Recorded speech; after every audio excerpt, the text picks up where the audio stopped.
Aujourd'hui, beaucoup de gens affirment que l'IA générative va faire disparaître une partie des métiers du numérique et que, par extension, les ESN vont perdre leur raison d'être. D'autres pensent exactement l'inverse, que l'IA ne changera rien, que tout cela se passera comme une mode et que les clients continueront à acheter des profils, des jours et du delivery comme avant. La vérité, c'est que les ESN ne disparaîtront pas, mais elles ne pourront pas continuer à travailler comme hier. Celles qui se transforment vont prendre une avance considérable, tandis que celles qui ne se transforment pas vont se faire déclasser. Et c'est précisément le sujet de cette vidéo. Aujourd'hui, les DSI, les CDO, les CTO et les directions métiers sont confrontés à un contexte totalement nouveau. La pression sur la performance et la productivité n'a jamais été aussi forte.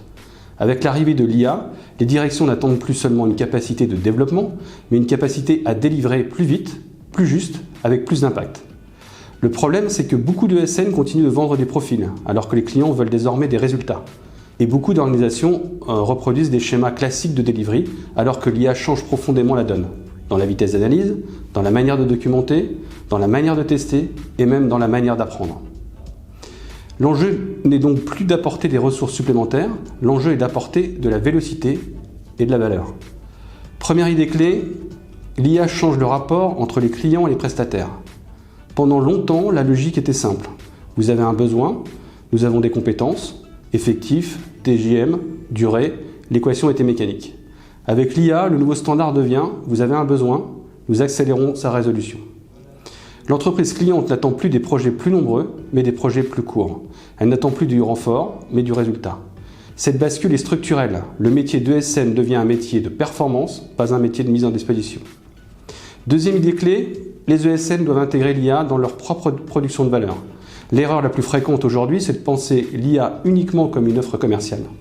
La vraie question n'est pas « est-ce qu'on vend des projets IA ?» La vraie question est « est-ce qu'on délivre mieux grâce à l'IA ?»